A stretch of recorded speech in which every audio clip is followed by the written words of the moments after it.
Accident નું નાટક કરીને પાટા બાંધીને જાઉં છું વર્ગખંડમાં.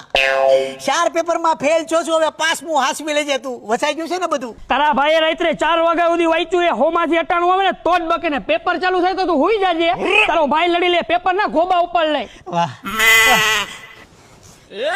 જેવું પેપર ચાલુ થાય ને એટલે લખવા જ મળજે, આમ તેમ ક્યાંય જોતો નહીં, બરાબર? તું બહુ હારો છો અને અક્ષર હારા કરજે. ઇરેઝર લેવા છે આપણે, આમ તેમ કોઈને જોવા દેતો નહીં. સાહેબ, ઓલો જે રિક્ષા વાળો હતો ને સાહેબ, મારી ઉપર આખી ગાડી રિક્ષા ખાઈ દીધી સાહેબ. સંજીરેક ઓય કાપલા બાપલા નથી લાવ્યો ને? સાહેબ કેવી વાત કરો, એનું મોઢું તો જોવો સાહેબ, તમને કાપલા વાળો લાગે છે સાહેબ? એટલે એનું મોઢું જોઈને જ કહું છું કાપલા નથી લાવ્યો ને? ગોલ્ડ મેડાલિસ્ટ છે સાહેબ ફિઝિક્સમાં. મોઢું જો એને ગોલ્ડ મેડલ કેમ મળ્યું મારો રામ જાણે. સાહેબ જેવું પેપર હાથમાં આવે ને બાજની જેમ ઝપટ્ટો મારજે, બરાબર? તૂટી જ પડજે. શાંતિ. Your time start.